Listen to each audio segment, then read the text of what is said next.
If he stops that one, another option, and then I'm going to show, it's the ankle hook series. I'm going to show 2 and 1. So same thing, like Coach said, right? I don't want to be back low down my opponent. I want to be nice and high, right? So now, if he knows that I'm coming for this, he's going to kind of shift his weight over towards here, right? So I'm going to have a hard time getting him. So he's going to shift his weight. So he's going to shift his weight like this, and he's going to drop his shoulder. Right, so shifted his weight, so I can't really get over there. So now what I'm going to do, I'm going to underhook his shoulder, and the same thing as the front headlock series. I'm going to put his shoulder into his elbow. Right, so I'm trying to get over here, and I'm going to go for this first, so I can get him to move over here, right, to shift his weight over here, so I can get to this. Right, so I'm going to go for this initial one, so I can bring him back over here. Right, so I'll put pressure on him. Right, put pressure on him. Right, so now he feels me coming to this. He starts shifting. Right, I'm going to underhook this side. I'm going to bring his shoulder into his elbow. Now I'm attacking the fingers. Right, once I attack the fingers, I'm going to move. I'm going to come not from behind him anymore. I'm going to come to the side, and I want to put his hand like right on my belt line. Right, and then I'm going to step this outside knee up. Right, so I'm underhooking again, and then I'm keeping this thigh pry going the whole time. I'm putting his shoulder into his elbow. I'm attacking these fingers. Right, once I grab these fingers, I come from behind him with this knee bump, right? And now I'm going to throw this knee almost inside of his knee right here, and now I'm putting his hand in my lock, right? I'm going to hold it in with my leg right here. Now all I'm going to do is I'm going to think about putting his shoulder into his ear, right? And I do that by using my hips, right? So I'm using my hips, and I'm like walking into him right here, right? My arms and things like that aren't really doing anything. I'm using my hips to bring it and do his ear right here, right? And as soon as he bellies out, right, I keep it right here. Now I can bring that right here. Once we get to this position, we have a lot of options, but I want you guys to get here first. All right.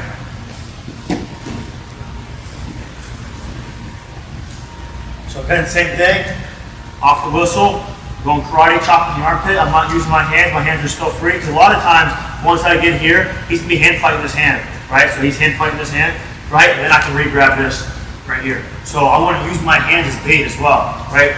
Even sometimes I'll leave my wrist kind of floating in front of him so he can grab it, right? Once he grabs it, then I re-grab it on the other side.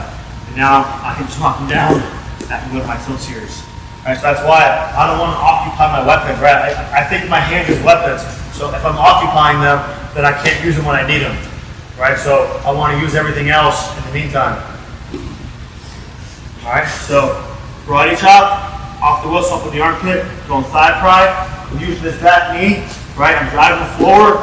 This knee is blocking right here. I'm pinching off, right? We have this option where we're up and over, right? He shifts his weight, so I really can't get over there.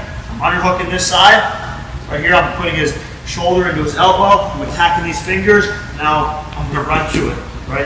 Notice how my back knee that I was driving his butt for, that back knee, I'm going to put right under his chest and above his knee right here, right? I want to get nice and tight. Right now I'm going to drive him over, I'm going to cross him over right here. So that's a lot of pressure on his shoulder, so I want you guys to be careful and don't go really hard, right? But in a match, you can ramp up a little bit, right? So I'm keeping this right here, I'm using my body, getting behind here. And when we get behind here too, make sure that your inside knee is just planted above his knee right here. Right, because if my knee's not down here and he crawls and he knee slides up, right, so now he can build back up. Right, I keep this right here, right, I can kind of stop that a little bit.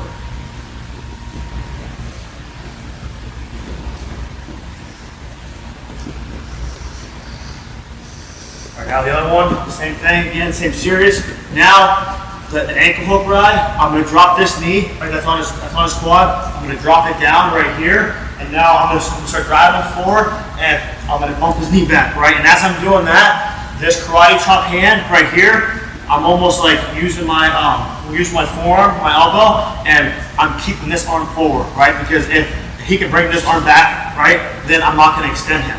So I need to keep him extended. So as I slide this knee on the ground, right, this arm can either chop, or it can kind of just post and keep him extended. right? So I'm knocking him forward, I'm knocking him back, and now I got my ankle hook right here. Once we get this ankle hook, I mean, there's most of our ride comes from this ankle hook right here, right? We can hop over, throw a leg in, throw wrist tilt, but I want you guys to get these two, and then we'll build off of that. So one more time. Turn that way.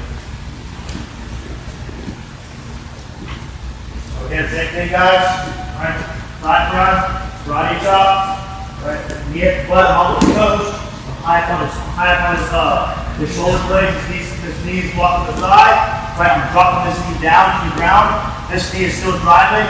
This arm in front of his elbow. Right, you can either keep chopping it forward or you can just plant it. But the idea is, I want this arm to be extended. Right, and I'm pulling this leg back. Right, I'm sliding this knee back. Right, and then I'm going to do a hamstring curl. With this ankle, and I can lift it up and keep sliding back. Right? So we get it flat. Knock my hands down. Do you have any questions with those two options? The first one?